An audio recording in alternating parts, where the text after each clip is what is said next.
friends, welcome back to Dad's Bedtime Stories. Now don't forget that this is an independent podcast, and the best way you can support us is by rating and reviewing the podcast or sharing it with others. I really appreciate it when people do that. If you have ideas for the podcast, you can always have your parents write to me at dad.bedtimestories@gmail.com. That should be down in the description as well. And now we're on to episode 123, Rebuilding the Lost City.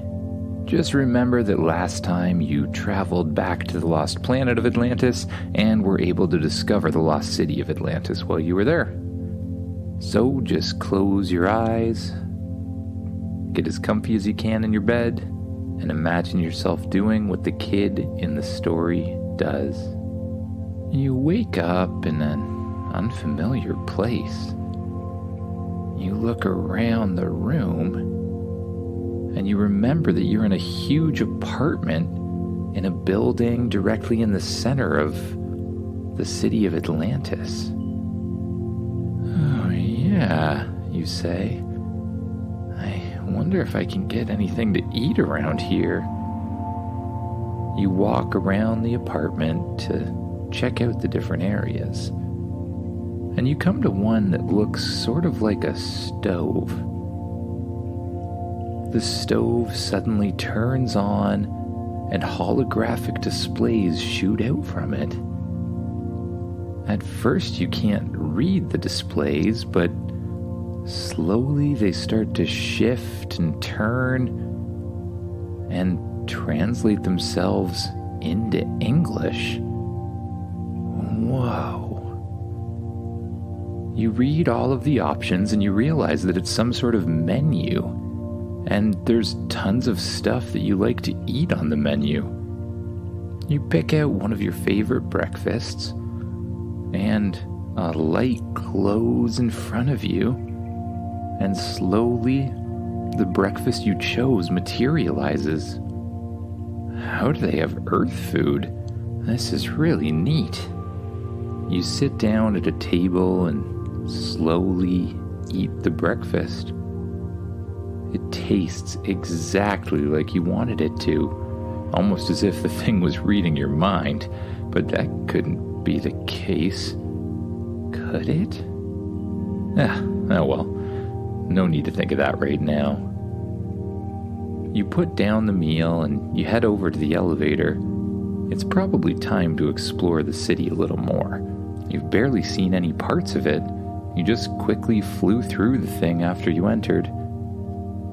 When you step in the elevator, the doors close behind you, and the elevator goes up. You sort of expected it to go down, but oh well. You decide to see where this goes. The elevator stops and the doors open up, and you walk into a huge room. At first, the room is dark, but as soon as you step in, the windows change colors and become transparent again, letting all of the light from outside in. Below all of the windows which surround the entire room are a whole bunch of computers and controls. You walk into the main room and all of the controls light up with bright colors. Holographic displays appear in front of you and beside you and basically all around you. The displays start to shift. Welcome to the Lost City. Oh, who's there? You say. Spaceship, is that you? The voice doesn't sound exactly right, though. I am not Spaceship. I am the Atlantic Interface. Oh, well, nice to meet you. I'm me, and this is Spaceship, you say. Good to meet you, Spaceship says. It is nice to meet you too, Spaceship. You have been chosen as the city's guardian. I am here to assist you in rebuilding the lost city to its former glory, explains the interface. Oh, I'm chosen to look after the city?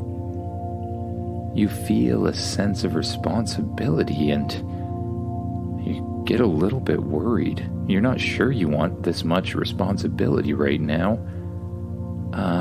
Well, that's nice, but I don't really know if I'm worthy to be the city's guardian. Maybe we should just make it sink back down into the ocean for the next person. That is not possible. You have passed the tests. You are the guardian. Okay, fine. But what do I do first? First, you must choose how to create the natural binomes, the voice says. Atlantis has 5 natural binomes. You must decide what each one will be, explains the voice. I don't see any natural binomes, you say, looking out the window. All you can really see is the city surrounding you in a huge sphere. It's a massive city, but you don't see anywhere that has nature or grass or trees or anything like that. But as you look out in the distance, you see 5 huge areas that begin to bubble. And slowly out of those areas arise 5 even bigger platforms, bigger than the city itself. Each one is absolutely massive, and each one goes out in a different direction away from the city. They connect themselves to the city through a long bridge that's entirely covered by a dome itself. All of the domes are completely empty. Cool. So what do I do? You must select a set of creatures and habitat to go in each section, explains the voice. The first section will be displayed here. In front of you appears a screen with a whole bunch of choices. There's pictures of all different sorts of binomes with trees, snow, water, rocks, almost any kind of environment you could think of. You flip through all of them, and then you ask, is there anything from earlier on in Earth's history, like say the Jurassic period or anything like that? You inquire. I understand. Suddenly, a set of different screens appears. All of them are habitats from dinosaur times. I want to pick them all, you say. All habitats selected. The dome starts to glow a bright color, and slowly you see things starting to form inside it. When the light disappears, you see the entire thing is full of vegetation, and it looks like it's from the Jurassic period, just like you wanted. Except it's split up into different sections. Each one is absolutely massive, but each one has kind of its own thing going on. There's a water section, a leafy green section, a rocky section with huge trees, all in one of the domes. What kind of animal species would you like to inhabit this dome? Asks the voice of the Atlantis Interface. Dinosaurs, obviously, but I don't want them to fight each other. I want them to all be tame dinosaurs. Understood. Dinosaurs being genetically modified now, says the voice. You watch as the dome glows a bright color again. But something seems to go wrong. You see sparks flying from different parts of the dome, and the whole city starts to rumble for a bit. DNA mix-up. DNA mix-up, says the voice. DNA corrupted. DNA corrupted. That doesn't sound good. What happened? It seems we have mixed the DNA of different species together. It is creating unexpected results. You look back out the window at the dome that's starting to grow the dinosaurs, and you see that there are creatures that are starting to appear in the dome, but they only sort of look like dinosaurs. They look like weird mixtures of different kinds of dinosaurs. Half bird, half toothed, half crab, half octopus. The creatures being created inside the dome seem to have the head of a tyrannosaurus, the body of a crab with a long dinosaur tail, wings, and 8 super long tentacles sticking out of their sides. Is that what you meant to create, you ask? No, something went wrong. Can we just try to reset it? No. The reset button is located in the center of the dome. Of course it is, you say. Alright, well, we'll venture in there and reset it. Come on, spaceship, you say. You walk straight into the elevator, and spaceship, the size of a toy, floats right beside your head and hovers beside you. The elevator moves down and opens up at the bottom floor.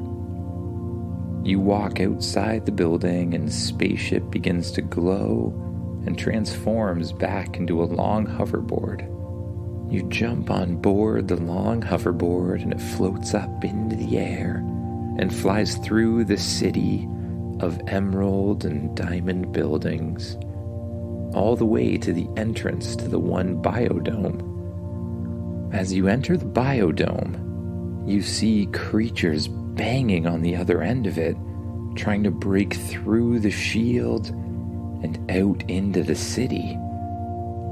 One of them is massive, 3 times larger than any T-Rex you've ever seen before, with huge, powerful tentacles and sharp claws attached to really muscular arms. Oh, and did I mention wings? It also has wings. The creature is punching the side of the dome with its claws. And, to your chagrin, the door is starting to crack and break, and it's about to bust open. Spaceship, we need to stop this. Turn into the mech suit, you say. Spaceship transforms into a large robotic mech suit once again. The back opens up and you jump inside, and it wraps around your body. Again, you're in charge of a very powerful robot suit.